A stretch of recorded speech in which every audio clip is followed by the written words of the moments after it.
Talk to yourself once in a day. Otherwise, you may miss meeting an excellent person in this world. എല്ലാവരെയും ഹൃദ്യമായി അഭിവാദ്യം ചെയ്യുന്നു. ഈ സെഷനിലേക്ക് ഏവർക്കും സ്വാഗതം.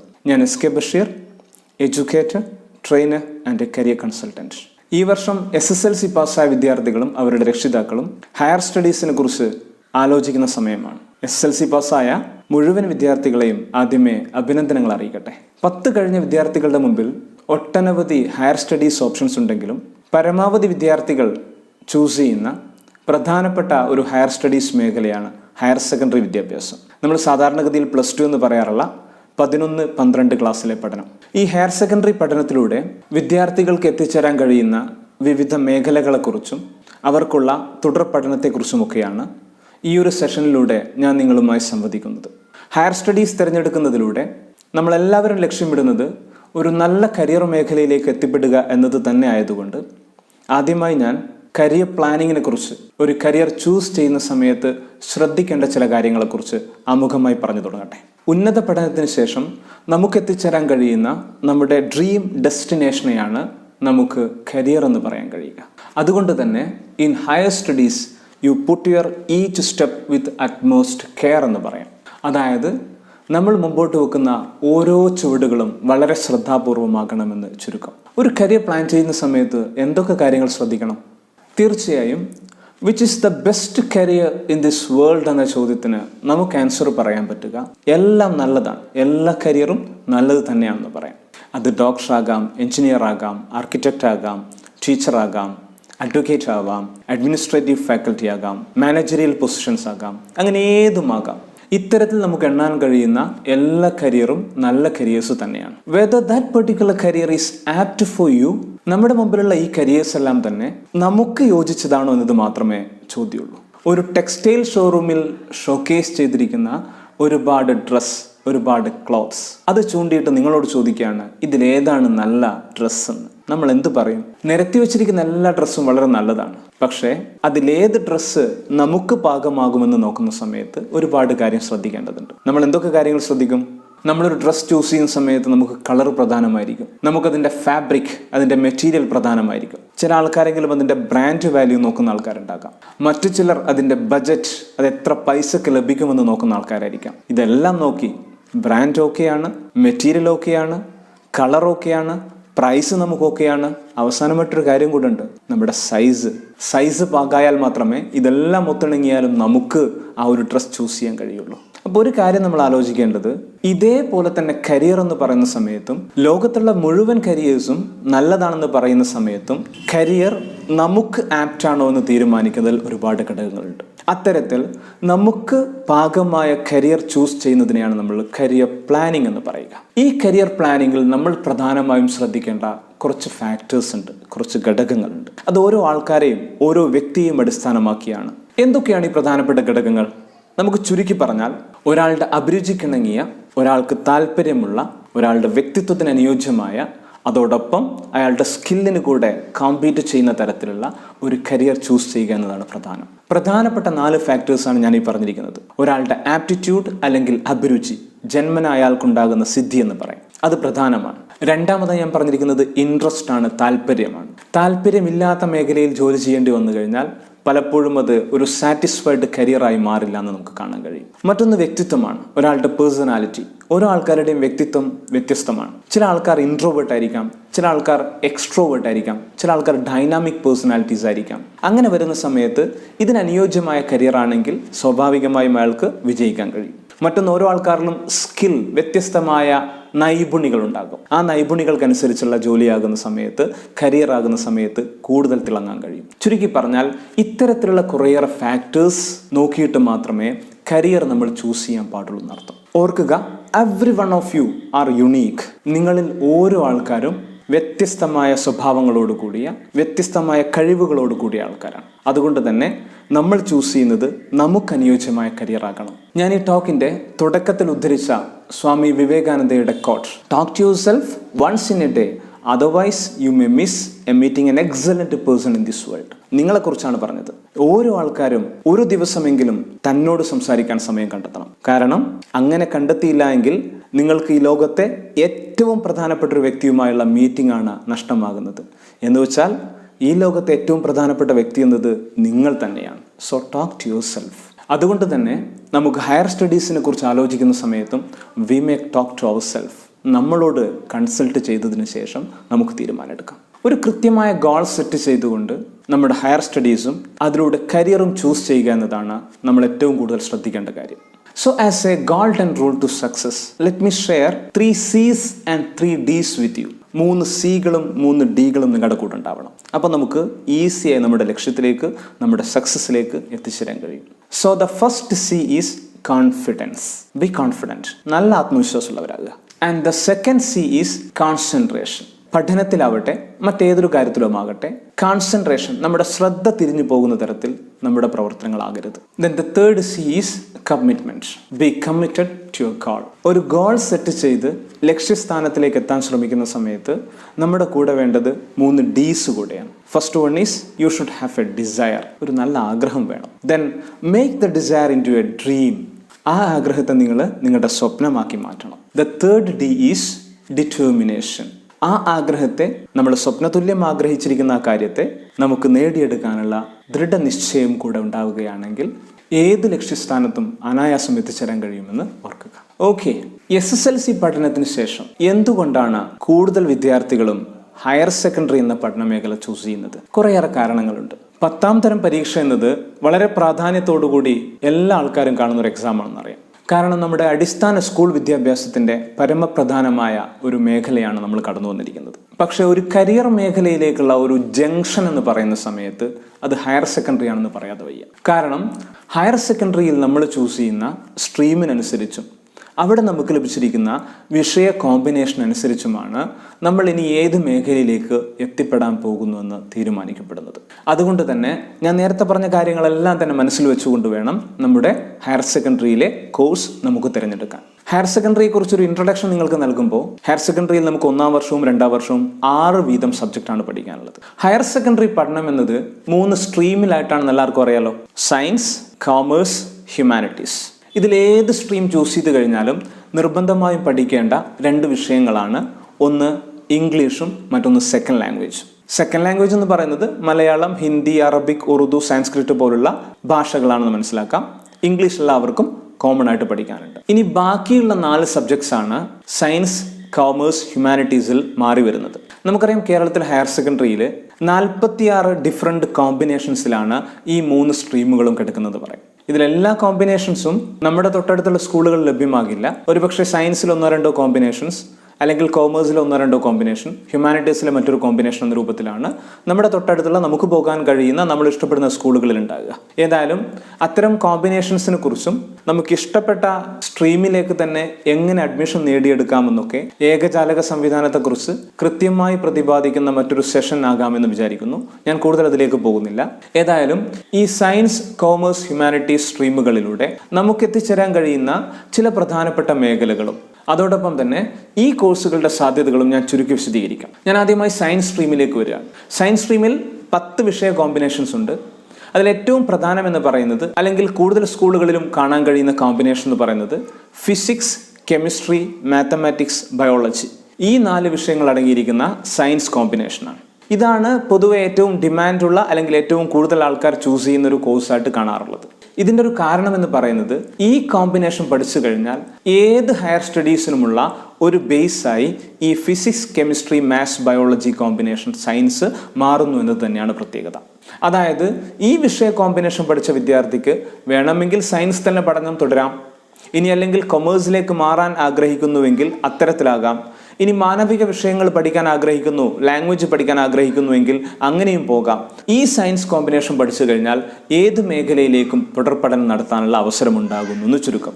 അതേസമയം കൊമേഴ്സോ ഹ്യൂമാനിറ്റീസോ പഠിച്ചൊരു വിദ്യാർത്ഥി +2 പഠനത്തിന് ശേഷം മെഡിക്കൽ, എഞ്ചിനീയറിംഗ്, മറ്റ് സയൻസ് മേഖലകളൊക്കെ പഠിക്കാൻ ആഗ്രഹിക്കുന്നുവെങ്കിൽ അത് കഴിയില്ല എന്ന് ചുരുക്കം. ചുരുക്കി പറഞ്ഞാൽ സയൻസ് പഠിച്ചിരിക്കുന്ന വിദ്യാർത്ഥിക്ക് അവരുടെ ഹയർ സ്റ്റഡീസിന് വേണമെങ്കിൽ കൊമേഴ്സിലേക്കോ ഇനി അല്ലെങ്കിൽ മാനവിക വിഷയങ്ങളിലേക്കോ ഒക്കെ പോകാൻ കഴിയുന്നു. അതേസമയം തിരിച്ച് ഹ്യൂമാനിറ്റീസോ കൊമേഴ്സോ പഠിച്ചൊരു കുട്ടിക്ക് അവരുടെ +2 പഠനത്തിന് ശേഷം സയൻസ് പഠനം തുടരണമെന്ന് ആഗ്രഹിച്ചാൽ, അവർക്ക് മെഡിസിൻ ചെയ്യണമെന്ന് ആഗ്രഹിച്ചാൽ എഞ്ചിനീയറിംഗിന് അഡ്മിഷൻ ലഭിക്കണമെന്ന് ആഗ്രഹിച്ചാൽ അത്തരത്തിലുള്ള സാധ്യതകളുടെ വാതിൽ അടയുന്നു എന്നതാണ് സത്യം. അങ്ങനെ പറയുന്നത് കൊണ്ട് ഞാൻ നേരത്തെ സൂചിപ്പിച്ച ഫിസിക്സ്, കെമിസ്ട്രി, മാത്സ്, ബയോളജി അല്ലാത്ത സയൻസിൻ്റെ കോമ്പിനേഷൻസിനോ, ഇനി കൊമേഴ്സിലെ വിവിധ കോമ്പിനേഷൻസിനോ, ഹ്യൂമാനിറ്റീസിലെ വിവിധ കോമ്പിനേഷൻസിനോ ഹയർ സെക്കൻഡറിയിൽ പഠിക്കുന്നത് കൊണ്ട് വല്ല ബുദ്ധിമുട്ടുണ്ടാവും എന്നല്ല ഉദ്ദേശിക്കുന്നത്. നേരത്തെ കൃത്യമായി സ്വന്തം ഇൻട്രസ്റ്റ് തിരിച്ചറിഞ്ഞ് ഹയർ സ്റ്റഡീസിൽ മാനവിക വിഷയങ്ങൾ തന്നെ പഠിക്കാൻ ആഗ്രഹിക്കുന്ന കുട്ടിയാണെങ്കിൽ ഹ്യൂമാനിറ്റീസിന് തന്നെ ചേരണം. ഇനി അതേപോലെ കൊമേഴ്സിൽ നല്ല താല്പര്യമുള്ള കുട്ടിയാണ്, ഒരു ബിസിനസ് മൈൻഡഡ് ആണ്, അക്കൗണ്ടൻസി ഫീൽഡാണ് താല്പര്യം, അങ്ങനെയുള്ള കുട്ടി നേരത്തെ തീരുമാനിച്ചുറപ്പിച്ചുവെങ്കിൽ തീർച്ചയായിട്ടും ആ കുട്ടി ചേരേണ്ടത് കൊമേഴ്സിന് തന്നെയാണ്. അതേപോലെ തന്നെ സയൻസിന് ജോയിൻ ചെയ്യുന്ന സമയത്തും ഒരു പക്ഷേ ചില കുട്ടികളെ സംബന്ധിച്ചിടത്തോളം ചിലർക്ക് ബയോളജി താല്പര്യം ഉണ്ടാകില്ല, ഇനി മറ്റു ചിലർക്ക് മാത്സ് അല്പം പേടിയായിരിക്കും. അങ്ങനെയുള്ള കുട്ടികളൊക്കെ ഉണ്ടാവാറുണ്ട്. അവർക്കും സയൻസ് തന്നെ പഠിക്കാൻ ആഗ്രഹമുണ്ട്, പക്ഷേ മറ്റ് സയൻസിൻ്റെ സ്ട്രീം അല്ലെങ്കിൽ മറ്റ് സയൻസിൻ്റെ കോമ്പിനേഷൻ ആയിരിക്കും അവർക്ക് ഉചിതമാകുക. ഉദാഹരണത്തിന് നമ്മുടെ തൊട്ടടുത്തുള്ള ഒട്ടുമിക്ക സ്കൂളുകളിൽ ലഭ്യമാകുന്ന ഒരു കോമ്പിനേഷനാണ് സയൻസ് സ്ട്രീമിൽ കമ്പ്യൂട്ടർ സയൻസോട് കൂടിയിരിക്കുന്ന കോമ്പിനേഷൻ. അതായത് ഫിസിക്സ്, കെമിസ്ട്രി, മാത്സ് ഈ വിഷയങ്ങൾക്കൊപ്പം കമ്പ്യൂട്ടർ സയൻസ് കൂടെ പഠിക്കാം. സ്വാഭാവികമായും ബയോളജി താല്പര്യമില്ലാത്ത, ഇനി അതേപോലെ ഹയർ സെക്കൻഡറിക്ക് ശേഷം ബയോളജി മേഖലയിലേക്ക് പഠിക്കാൻ ആഗ്രഹമില്ലാത്ത കുട്ടിയാണെങ്കിൽ അവർക്ക് തീർച്ചയായിട്ടും ഈ കോമ്പിനേഷൻ ചൂസ് ചെയ്യാം. ഇനി അതേപോലെ മാത്തമാറ്റിക്സിനോട് അല്പം പ്രിയം കുറവാണ്, എന്നാൽ സയൻസ് പഠിക്കുകയും വേണമെന്ന കുട്ടികൾക്ക് മാത്തമാറ്റിക്സ് ഇല്ലാത്ത സയൻസും ലഭ്യമാണ്. ഉദാഹരണമായിട്ട് സയൻസ് സ്ട്രീമിൽ തന്നെ രണ്ടാമത്തെ കോമ്പിനേഷനായിട്ട് വരുന്ന കോഴ്സാണ് physics, chemistry, biology plus home science കൂടെ ചേർന്നിരിക്കുന്ന കോമ്പിനേഷൻ. മാത്തമാറ്റിക്സ് ബുദ്ധിമുട്ടുള്ള ആൾക്കാർക്ക് ഈ സ്ട്രീം ചൂസ് ചെയ്യാം.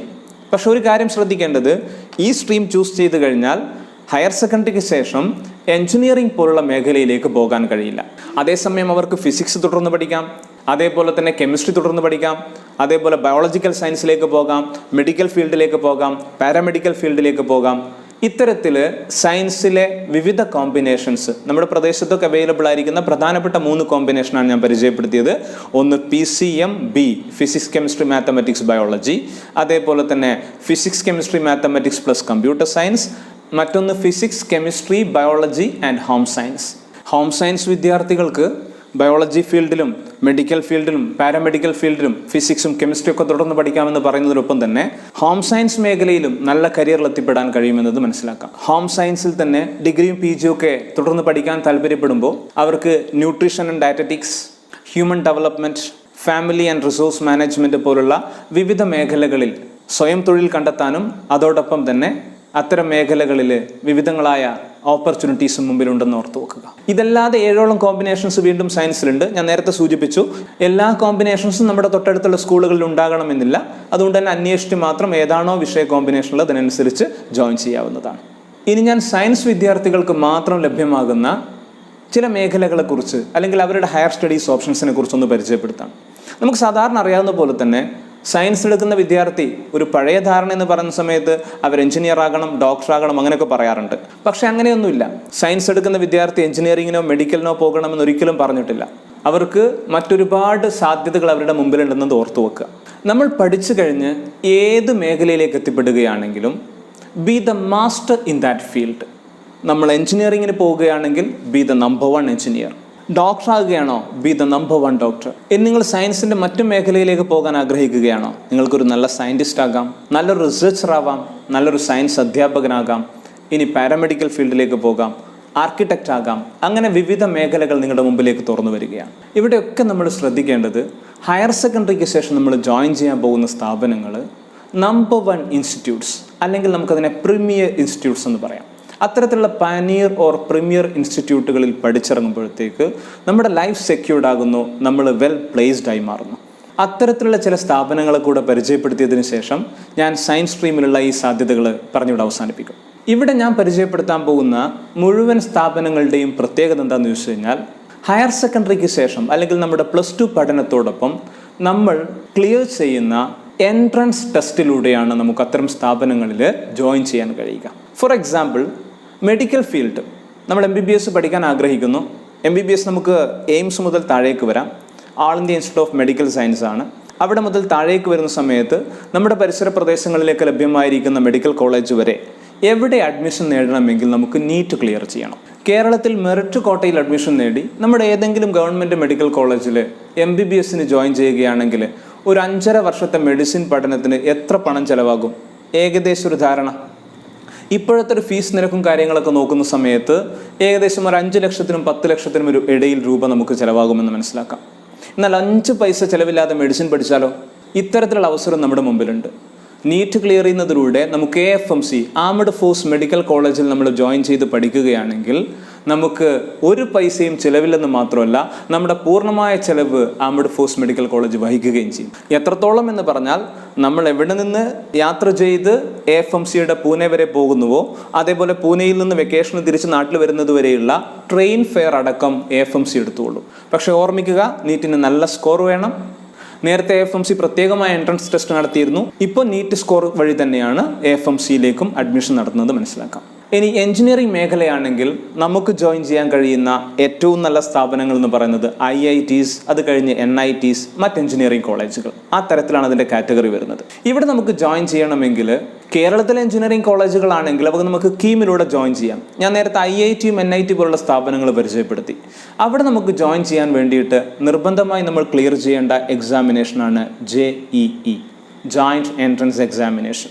ജോയിൻറ്റ് എൻട്രൻസ് എക്സാമിനേഷൻ്റെ മെയിനും അഡ്വാൻസിനും ക്ലിയർ ചെയ്യുന്നതോടുകൂടിയാണ് നമുക്ക് ഇത്തരത്തിലുള്ള IITസിലും മറ്റും ജോയിൻ ചെയ്യാൻ കഴിയുന്നത്. ഇനി എനിക്ക് എഞ്ചിനീയറിങ്ങിനോടും താല്പര്യമില്ല, മെഡിസിൻ പഠിക്കാൻ ആഗ്രഹമില്ല, പക്ഷേ സയൻസിൽ താല്പര്യമുണ്ട് താനും. അങ്ങനെയുള്ള കുട്ടികൾക്കാണ് അവരുടെ മുമ്പിൽ സയൻസിൻ്റെ റിസർച്ചും മറ്റ് മേഖലകളും തുറന്നു വരുന്നത്. For example IISER, IASC, NICE പോലുള്ള ഒരുപാട് സ്ഥാപനങ്ങൾ, നേരത്തെ സൂചിപ്പിച്ച പാനീർ കാറ്റഗറിയിൽ വരുന്ന സ്ഥാപനങ്ങൾ നമുക്ക് മുമ്പിലുണ്ട്. അവിടെയും നമുക്ക് ജോയിൻ ചെയ്യാനും ഇത്തരത്തിലുള്ള പ്രധാനപ്പെട്ട എക്സാമിനേഷൻ ക്ലിയർ ചെയ്യേണ്ടതുണ്ട്. ഉദാഹരണമായിട്ട് IISERലേക്ക് ജോയിൻ ചെയ്യുന്നതിന് വേണ്ടിയിട്ട് 3 കാറ്റഗറിയിലൂടെയാണ്, 3 ചാനൽ വഴിയാണ് അവർ അഡ്മിഷൻ നൽകുന്നത്. ഒന്ന് KVPY എക്സാമിനേഷൻ ക്ലിയർ ചെയ്ത ആൾക്കാരായിരിക്കണം. KVPY എന്ന് പറയുന്ന സമയത്ത് കിഷോർ വൈജ്ഞാനിക് പ്രോത്സാഹൻ യോജന. ഇത് +1 പഠിക്കുന്ന സമയത്ത് തന്നെ നമുക്ക് എഴുതാൻ കഴിയുന്ന ഒരു എക്സാമിനേഷനാണെന്ന് മനസ്സിലാക്കുക. എഴുതിയിട്ട് ക്ലിയർ ചെയ്ത് നിങ്ങൾ KVPY സ്കോളർഷിപ്പ് ഹോൾഡറായി മാറിക്കഴിഞ്ഞാൽ നിങ്ങളുടെ UG പഠനത്തിന്, ഡിഗ്രി പഠനത്തിന് പ്രതിമാസം 5000 രൂപ വീതവും, തുടർന്ന് PhD വരെയുള്ള പഠനങ്ങൾക്ക് നിങ്ങൾക്ക് പ്രതിമാസം 7000 രൂപയും സ്കോളർഷിപ്പ് ലഭിക്കുന്നു എന്ന് മനസ്സിലാക്കുക. ഇനി IISERലേക്ക് അഡ്മിഷൻ നേടാനുള്ള മറ്റൊരു ചാനൽ എന്ന് പറയുന്നത് നേരത്തെ പറഞ്ഞ JEE അഡ്വാൻസ്ഡ് ക്ലിയർ ചെയ്യൽ തന്നെയാണ്. മൂന്നാമതായി മറ്റൊരു ചാനൽ കൂടെ തുറന്നു വെച്ചിരിക്കുന്നത് IAT, IISER ആപ്റ്റിറ്റ്യൂഡ് ടെസ്റ്റ് വഴി ജോയിൻ ചെയ്യാമെന്നതാണ്. ഇത്തരത്തിലുള്ള എൻട്രൻസ് ടെസ്റ്റ് ക്ലിയർ ചെയ്തുകൊണ്ട് നമ്മൾ IISERലേക്ക് ജോയിൻ ചെയ്യുന്ന സമയത്ത് ഓർക്കുക, ഇന്ത്യയിലെ തന്നെ നമ്പർ 1 സയൻസ് റിസർച്ച് ഇൻസ്റ്റിറ്റ്യൂട്ടുകളിലാണ് നമ്മൾ ജോയിൻ ചെയ്യാൻ പോകുന്നത്. Indian Institute of Science Education and Research, Trivandrum, Bhopal, Kolkata, Berhampur, Mohali തുടങ്ങി 7 IISER സ്ഥാപനങ്ങളാണ് ഇന്ത്യയിലുള്ളത്. IISER പോലെ തന്നെ മറ്റൊരു ഡ്രീം സ്ഥാപനമാണ് NICER ഭുവനേശ്വറിലാണ്. NICERലേക്ക് അഡ്മിഷൻ ലഭിക്കാൻ വേണ്ടിയിട്ട് NICER തന്നെ നടത്തുന്ന അഡ്മിഷൻ ടെസ്റ്റായ നെസ്റ്റ് ക്ലിയർ ചെയ്യണമെന്ന് മാത്രം. ഇനി ഇതുകൂടാതെ JEE വഴിയും അതേപോലെ മറ്റ് പ്രധാനപ്പെട്ട എൻട്രൻസ് ടെസ്റ്റുകൾ വഴിയും സയൻസ് എഡ്യൂക്കേഷൻ മേഖലയിൽ ജോയിൻ ചെയ്യാൻ കഴിയുന്ന പ്രധാനപ്പെട്ട സ്ഥാപനങ്ങളാണ് IASC, Indian Institute of science Bangalore, അതേപോലെ IAST, Indian Institute of space science and technology തുടങ്ങിയ പ്രധാനപ്പെട്ട സ്ഥാപനങ്ങൾ സയൻസ് മേഖലയോട്, സയൻസിൽ റിസർച്ചിനോട് താല്പര്യമുള്ള കുട്ടികൾക്ക് പോകാൻ കഴിയുന്ന പ്രധാനപ്പെട്ട സ്ഥാപനങ്ങളാണ്. പക്ഷേ ഇത്തരം സ്ഥാപനങ്ങളിൽ അഡ്മിഷൻ ലഭിക്കണമെങ്കിൽ ഇനിയുള്ള 2 വർഷക്കാലം, നിങ്ങളുടെ ഹയർ സെക്കൻഡറി പഠനകാലം തീർച്ചയായിട്ടും വളരെ ചിട്ടയായ, വളരെ പ്ലാനിങ്ങോടുകൂടിയുള്ള ഒരു പഠന സംവിധാനത്തിലൂടെ മുമ്പോട്ട് പോയാൽ മാത്രമേ നമുക്ക് നേരത്തെ പറഞ്ഞ എൻട്രൻസ് എക്സാമിനേഷൻ ക്ലിയർ ചെയ്യാൻ കഴിയുകയുള്ളൂ എന്നത് ഒരു യാഥാർത്ഥ്യമാണ്. അപ്പോൾ നമ്മൾ പഠിക്കുന്ന സമയത്ത് എന്തൊക്കെ ശ്രദ്ധിക്കണം? ഒന്നാമതായിട്ട് പറയാനുള്ളത്, B systematic in every aspect. നമ്മുടെ പഠനം വളരെ സിസ്റ്റമാറ്റിക്കായിട്ട് മുമ്പോട്ട് കൊണ്ടുപോകാൻ കഴിയണം. ഹയർ സെക്കൻഡറിയിലെ 2 വർഷ പഠന സമയത്ത് തന്നെ വളരെ കൃത്യമായി പ്രിപ്പയർ ചെയ്തുകൊണ്ട് ഇത്തരം എൻട്രൻസ് എക്സാമിനേഷൻ ക്ലിയർ ചെയ്യുന്ന ഒരുപാട് പേരെ നമുക്ക് കാണാൻ കഴിയും. അതല്ലാതെ +2 പഠനത്തിന് ശേഷം 1 വർഷമൊക്കെ റിപ്പീറ്റ് ചെയ്ത് എൻട്രൻസിന് പ്രിപ്പയർ ചെയ്താൽ മാത്രമേ JEE കിട്ടുകയുള്ളൂ, അല്ലെങ്കിൽ നീറ്റ് ക്ലിയർ ചെയ്യാൻ പറ്റുകയുള്ളൂ എന്നുള്ളത് മിഥ്യാധാരണയാണ്. ഓർമ്മിക്കുക, ഇനി നമ്മുടെ മുമ്പിലുള്ള ഇത്തരത്തിലുള്ള എല്ലാ എൻട്രൻസ് ടെസ്റ്റുകളും ഒബ്ജക്റ്റീവ് ടൈപ്പ് ക്വസ്റ്റ്യൻസോട് കൂടിയ, നെഗറ്റീവ് മാർക്കിങ്ങോട് കൂടിയ, ഒരുപക്ഷെ ചോദ്യങ്ങൾ കണ്ടു കഴിഞ്ഞാൽ 4 ഓപ്ഷൻസ് വരുമ്പോൾ ഇത് 4ഉം ശരിയാണോ എന്ന് തോന്നുന്ന തരത്തിലുള്ള എക്സാമിനേഷൻസ് ആയിരിക്കും. അവിടെയാണ് നമുക്ക് ഹയർ സെക്കൻഡറി പഠനത്തോടൊപ്പം അല്പം അധിക വായനയും അതോടൊപ്പം ഒരു അധിക പരിശീലനവും വേണ്ടി വരുന്നത്. ഇത്തരത്തിലുള്ള ഒബ്ജക്റ്റീവ് ക്വസ്റ്റ്യൻസ് നമുക്ക് ലഭ്യമാണ്. അത്തരം ക്വസ്റ്റ്യൻസ് നമുക്ക് ഹയർ സെക്കൻഡറി പഠിക്കുന്ന സമയത്ത് തന്നെ പ്രിപ്പയർ ചെയ്ത് തുടങ്ങാം. കൃത്യമായി ഓരോ ചാപ്റ്ററിലും മുൻ വർഷങ്ങളിൽ JEE ആവട്ടെ, നീറ്റ് ആവട്ടെ, അങ്ങനെയുള്ള എല്ലാ എക്സാമിനേഷനും ചോദിച്ചിരിക്കുന്ന ചോദ്യങ്ങളൊക്കെ ഇപ്പോൾ നമുക്ക് മുമ്പിൽ ലഭ്യമാണ്. അത്തരം ചോദ്യങ്ങളുമായി പരിചയപ്പെടുക, ചോദ്യങ്ങൾ പഠിച്ച്, ചോദ്യങ്ങൾ പരിശീലിച്ച് വളരെ വേഗത്തിൽ, വളരെ കൃത്യതയോടെ ഉത്തരങ്ങൾ കണ്ടെത്താൻ കഴിയുന്ന തരത്തിലേക്ക് നമ്മൾ സെറ്റായി വന്നു കഴിഞ്ഞാൽ ഇത്തരത്തിലുള്ള ഒരു എൻട്രൻസ് എക്സാമിനേഷനും ബാലി കയറാൻ മലയില്ല എന്നത് ഓർമ്മിക്കുക. സോ സയൻസ് പഠനം ആഗ്രഹിക്കുന്നതോടൊപ്പം ഇത്തരത്തിലുള്ള പ്രശസ്തമായ സ്ഥാപനങ്ങളിലേക്കും എത്തിച്ചേരാൻ കഴിയുന്ന വിദ്യാർത്ഥികളാകട്ടെ എന്ന് ആശംസിക്കുകയാണ്. ഇനി സയൻസിന് ജോയിൻ ചെയ്യുന്ന സമയത്ത് കുറച്ചെങ്കിലും കുട്ടികൾ ഉണ്ടാകുന്നൊരു ആശങ്കയാണ്, ഞാൻ ഇത്രയും കാലം മലയാളം മീഡിയമാണ് പഠിച്ചിരുന്നത്, എനിക്കിനി ഹയർ സെക്കൻഡറിയിൽ സയൻസ് എടുത്തു കഴിഞ്ഞാൽ ഇംഗ്ലീഷ് ബുദ്ധിമുട്ടാകില്ലേ, മീഡിയം ചേഞ്ച് ആകുന്ന സമയത്ത് അതൊരു വല്ലാത്ത പ്രശ്നമായി മാറില്ലേ എന്നുള്ളത്. അത്തരക്കാരോട് എനിക്ക് പറയാനുള്ളത് ഒരിക്കലും അത്തരത്തിലുള്ളൊരു ആശങ്കയുടെ ആവശ്യമേ ഇല്ല എന്നതാണ്. കാരണം മലയാളം മീഡിയം പഠിച്ച കുട്ടിയും ഒരുപക്ഷെ ഹയർ സെക്കൻഡറിയിലേക്ക് ജോയിൻ ചെയ്ത് ആദ്യത്തെ ഒരു മാസമോ അല്ലെങ്കിൽ കുറച്ച് ആഴ്ചകളോ നിങ്ങൾക്ക് അത്തരത്തിലുള്ള ബുദ്ധിമുട്ട് തോന്നിയേക്കാം.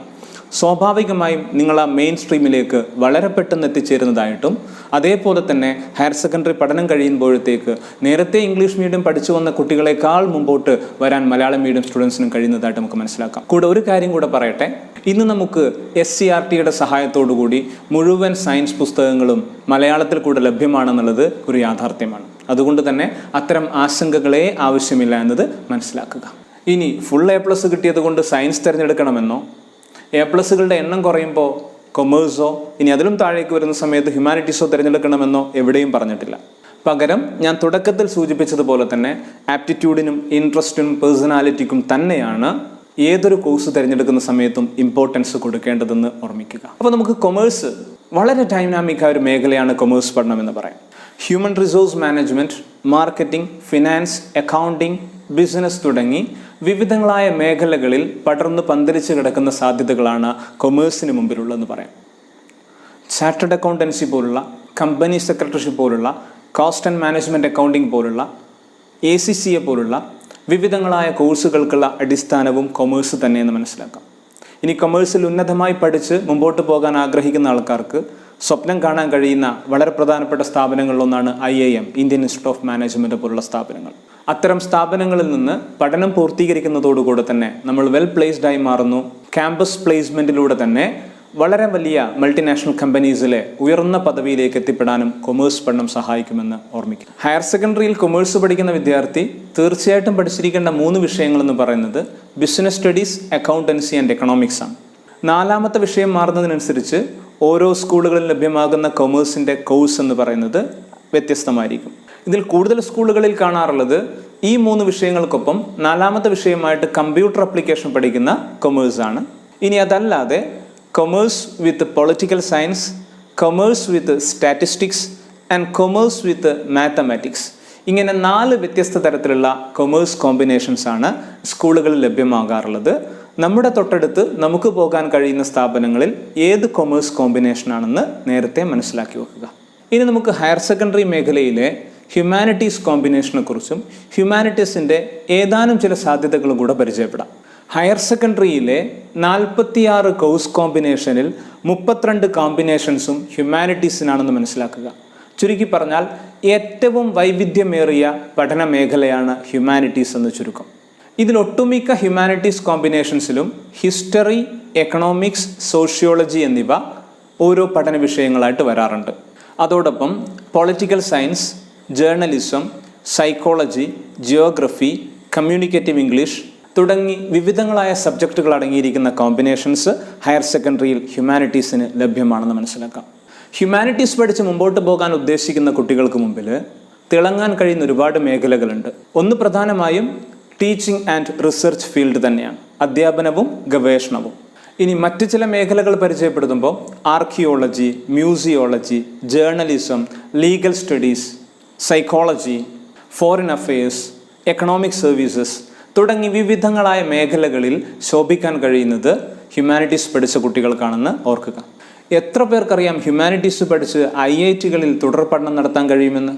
IITകൾ സയൻസും ടെക്നോളജിയും മാത്രം പഠിപ്പിക്കുന്ന സ്ഥാപനമെന്നല്ലേ നമ്മൾ ധരിച്ചു വച്ചിരിക്കുന്നത്. HSEE humanities and social science entrance examination clear ചെയ്യുന്ന വിദ്യാർത്ഥികൾക്ക് മുമ്പിൽ IIT മദ്രാസ് പോലുള്ള സ്ഥാപനങ്ങളിൽ ഹ്യൂമാനിറ്റീസ് തുടർ പഠനം നടത്താൻ കഴിയുമെന്നത് ഓർമ്മിക്കുക. അതോടൊപ്പം തന്നെ Tata institute of social science പോലുള്ള സ്ഥാപനങ്ങളിലും എൻട്രൻസ് എക്സാമിനേഷനിലൂടെ മാനവിക വിഷയങ്ങൾ പഠിക്കാൻ കഴിയുമെന്ന് ഓർമ്മിക്കുക. ഹ്യൂമാനിറ്റീസ് പഠിക്കുന്ന കുട്ടികൾക്ക് മുമ്പിലുള്ള മറ്റൊരു സാധ്യതയാണ് സോഷ്യൽ വർക്ക്. MSW പോലുള്ള കോഴ്സുകൾ കഴിഞ്ഞതിന് ശേഷം സോഷ്യൽ വർക്ക് മേഖലയിലേക്ക് പ്രവേശിച്ചുകൊണ്ട് നല്ല ജോലി സമ്പാദിക്കാൻ ഇത്തരക്കാർക്ക് കഴിയുമെന്ന് മനസ്സിലാക്കാം. ഏത് ഡിഗ്രി നേടിയിരിക്കുന്ന ഒരാൾക്കും civil service examination IAS, IPS, IFS, IAS പോലുള്ള എക്സാമിനേഷൻ ക്ലിയർ ചെയ്യാനുള്ള അവസരമുണ്ടെങ്കിലും നേരത്തെ സിവിൽ സർവീസ് മനസ്സിൽ കാണുന്ന പല കുട്ടികളും ഹ്യൂമാനിറ്റീസ് വിഷയങ്ങൾ തിരഞ്ഞെടുക്കാറുണ്ടെന്നുള്ളത് ഒരു സത്യമാണ്. ഓർക്കുക, സയൻസും കൊമേഴ്സും പഠിച്ചിരിക്കുന്ന വിദ്യാർത്ഥികൾക്കും ഗ്രാജുവേഷന് ശേഷം സിവിൽ സർവീസ് എക്സാമിനേഷൻ എഴുതാനുള്ള അവസരം തുല്യമാണ്. ഹയർ സെക്കൻഡറിയിലെ സയൻസ്, കൊമേഴ്സ്, ഹ്യൂമാനിറ്റീസ് സ്ട്രീമുകളിലൂടെ എത്തിച്ചേരാൻ കഴിയുന്ന ഏതാനും ചില മേഖലകളാണ് ഇതുവരെ നമ്മൾ പരിചയപ്പെടുത്തിയത്. ഇവിടെ സൂചിപ്പിച്ചിരിക്കുന്ന സാധ്യതകൾ പൂർണ്ണമാണെന്ന് ഒരിക്കലും പറയാൻ കഴിയില്ല. ഹയർ സ്റ്റഡീസ് ഓപ്ഷൻസും കരിയർ ഓപ്ഷൻസും അനന്തമാണ്. ഓരോ ആൾക്കാർക്കും അത്തരത്തിലുള്ള കരിയർ മേഖലകൾ എക്സ്പ്ലോർ ചെയ്യാൻ കഴിയുമെന്നത് മനസ്സിലാക്കുക. ഹയർ സെക്കൻഡറി പോലെ തന്നെ വൊക്കേഷണൽ ഹയർ സെക്കൻഡറി കോഴ്സുകളിലേക്കും അഡ്മിഷൻ നേടാൻ 10ാം ക്ലാസ് കഴിഞ്ഞവർക്ക് അവസരമുണ്ട്. സാധാരണ ഹയർ സെക്കൻഡറി പഠനം പോലെ തന്നെ സയൻസ്, കൊമേഴ്സ്, ഹ്യൂമാനിറ്റീസ് പഠനത്തോടൊപ്പം ഒരു വൊക്കേഷണൽ സബ്ജക്റ്റ്, അതൊരു പക്ഷേ കമ്പ്യൂട്ടർ സയൻസ് ആകാം, ഇനി അല്ലെങ്കിൽ മെഡിക്കൽ ലാബ് ടെക്നോളജി ആവാം, അഗ്രികൾച്ചറൽ പ്രാക്ടീസ് ആവാം, അങ്ങനെ തുടങ്ങി വിവിധങ്ങളായ വൊക്കേഷണൽ സബ്ജക്റ്റ് കൂടെ പഠിക്കുമ്പോഴാണ് നമ്മളതിനെ വൊക്കേഷണൽ ഹയർ സെക്കൻഡറി എഡ്യൂക്കേഷൻ എന്ന് പറയുന്നത്. 10ാം ക്ലാസ് കഴിഞ്ഞ കുട്ടികൾക്ക് അത്തരം സ്ഥാപനങ്ങളും അഡ്മിഷൻ നേടാവുന്നതാണ്. ഇനി അടുത്ത ചോദ്യം, എനിക്കിഷ്ടപ്പെട്ട വിഷയ കോമ്പിനേഷൻ ഹയർ സെക്കൻഡറിക്ക് ലഭിക്കാൻ എന്ത് ചെയ്യണം? തീർച്ചയായും ഏകജാലക സംവിധാനത്തിലൂടെ കൃത്യമായ അപേക്ഷ നൽകുക എന്നതാണ് ഇതിൻ്റെ ആദ്യപടി. ഇവിടെ ഫുൾ A+ കിട്ടിയവർക്ക് മാത്രമേ അവർക്ക് ഇഷ്ടപ്പെട്ട വിഷയ കോമ്പിനേഷൻ ലഭിക്കുകയുള്ളൂ എന്നുള്ളത് ഒരു തെറ്റായ ധാരണയാണ്. മനസ്സിലാക്കേണ്ട കാര്യം, നമ്മൾ അപേക്ഷിക്കുന്ന സമയത്ത് ചില പ്രത്യേക കാര്യങ്ങൾ ശ്രദ്ധിക്കുകയും അതിനനുസരിച്ച് നമ്മുടെ സ്കൂളുകളും കോമ്പിനേഷനും ചൂസ് ചെയ്യുന്ന സമയത്ത് നമുക്കിഷ്ടപ്പെട്ട സ്കൂളുകളിൽ തന്നെ ഇഷ്ടപ്പെട്ട വിഷയ കോമ്പിനേഷൻ പഠിക്കാൻ കഴിയും. സിംഗിൾ വിൻഡോ സിസ്റ്റം വഴി +1 അപേക്ഷ നൽകുക എന്നത് അല്പം ശ്രദ്ധയോടുകൂടെ ചെയ്യേണ്ട കാര്യമാണ്. അതിനെക്കുറിച്ച് പൂർണ്ണമായും വിശദീകരിക്കുക എന്നത് സമയത്തിൻ്റെ അപര്യാപ്തത കൊണ്ട് നമുക്കിപ്പോൾ കഴിയില്ല. മറ്റൊരു വീഡിയോയിൽ നമുക്ക് അത്തരം കാര്യം ചർച്ച ചെയ്യാമെന്നാണ് പ്രതീക്ഷിക്കുന്നത്. ഈ സെഷൻ നിങ്ങൾക്ക് ഉപകാരപ്രദമായെന്ന് വിശ്വസിക്കട്ടെ. ശ്രവിച്ചതിന് നന്ദി. Thank you very much.